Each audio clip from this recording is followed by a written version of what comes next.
Salle de classe fermée. Aucun enseignant visible dans la cour de l'école. Natte dressée devant une salle de classe.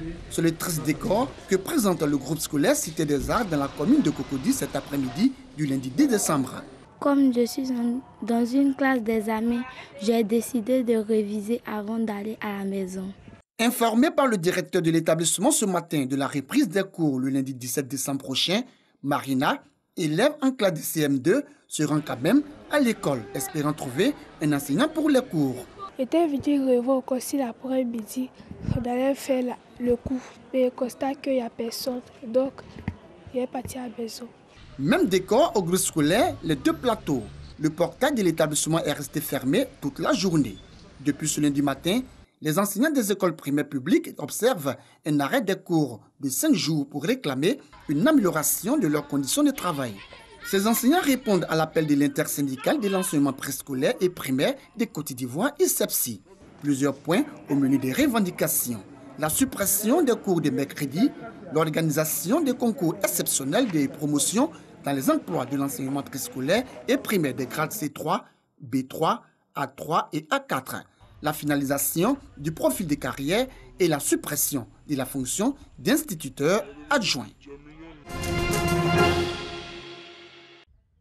Kouloleka, village dans le département de Silimatiali, Yeo Karidiatou achète la production de riz et de maïs de ses sœurs pour la revendre. Le prêt que j'ai reçu m'a fait retrouver la joie dans la maison avec mon mari. Nous vivons bien et on arrive à subvenir aux besoins des enfants. À Tondeka, toujours dans la région du Poro, Soro Yete Potier voit son activité prospérer grâce au soutien d'une ONG internationale. Depuis que nous avons reçu la présence des CARE chez nous ici, j'ai augmenté la quantité de mes canaries que j'ai fait et puis je cultive aussi l'arachide et le maïs. Dans la région du Poro, elles sont plus de 300 femmes rurales à bénéficier du soutien technique et financier des CARE internationales. Bref, un accompagnement pour la création d'entreprises féminines en zone rurale. Nous avons à ce jour monté 21 plans d'affaires que nous avons pu financer autour de 70 millions de francs CFA. Et donc nous voulons poursuivre cela en essayant de pouvoir obtenir une large assiette auprès des structures financières pour s'engager à pouvoir financer beaucoup plus de femmes. Déjà, plus de 35 millions de francs CFA distribués à ces femmes pour le financement des entreprises rurales. L'entrepreneuriat féminin, une alternative de cette organisation non gouvernementale pour faire reculer les limites de la pauvreté en milieu rural. Quand la femme n'a rien, elle n'est pas écoutée. Mais aujourd'hui, elles ont un peu, les maris savent que les femmes sont un peu autonomes, elles peuvent les aider et ils les respectent.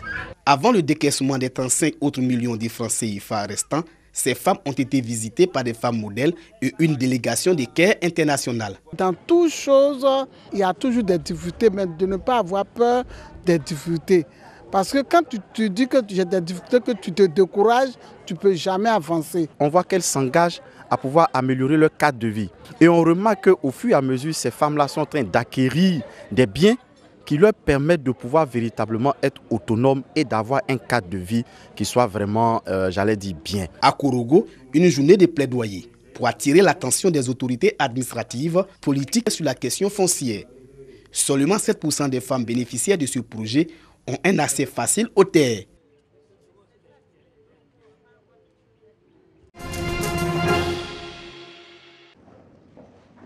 Le gynécologue congolais Denis Mukwege et l'Irakienne Nadia Mourad ont reçu le prix Nobel de la paix à Oslo, en Norvège.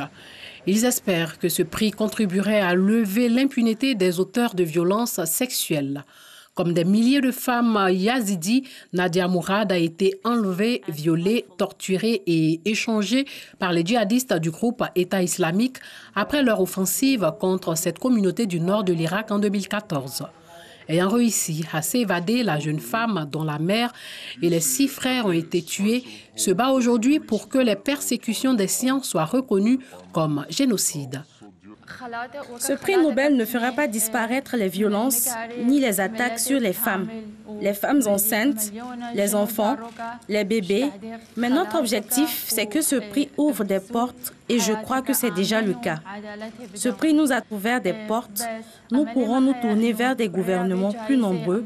Nous pouvons nous assurer que ceci pourra être traduit en justice. Denis Mukwege soigne quant à lui depuis 2 décennies les victimes de violences sexuelles dans l'hôpital de Panzi qu'il a fondé à Bukavu, dans l'est de la République démocratique du Congo, une région en proie aux violences chroniques. Et nous espérons que notre présence ici, c'est surtout pour que ce prix ne soit pas considéré comme une victoire en soi, mais que ça soit plutôt considéré comme un début d'un combat contre un mal qui ronge notre société, la violence faite aux femmes dans les conflits. Le prix consiste en une médaille d'or, un diplôme et un chèque de 9 millions de couronnes suédoises, 872 000 euros, soit plus de 572 millions de francs CFA. Chaque 10 décembre est célébrée la Journée internationale des droits de l'homme, une date choisie pour honorer l'adoption par l'Assemblée générale des Nations unies, la proclamation le 10 décembre 1948 de la Déclaration universelle des droits de l'homme. Planification familiale fait partie des droits de l'homme. C'est le thème de cette année qui coïncide avec les 70 ans de la Déclaration universelle des droits de l'homme. Le combat pour les droits humains est encore loin d'être gagné selon un rapport de l'ONG Amnesty International. L'organisation cite le cas de la République démocratique du Congo, RDC, où la répression des manifestations pacifiques a fait de nombreux morts et blessés. Elle cite également le Cameroun, où Franklin Moha, une figure de la société civile, a été victime d'une probable disparition forcée.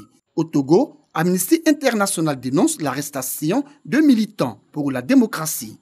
En Mauritanie, celle des militants contre l'esclavage juste avant les législatives de septembre dernier. Ces violations des droits humains n'épargnent pas les pays anglophones et lusophones comme la Zambie et le Mozambique. Des progrès ont cependant été relevés ces dernières décennies en Afrique. En Éthiopie, où plusieurs milliers de détenus ont été libérés au premier semestre 2018. En Angola, l'acquittement de 2 journalistes de renom en juillet permet, selon Amnesty International, d'espérer une amélioration de la protection des défenseurs des droits humains.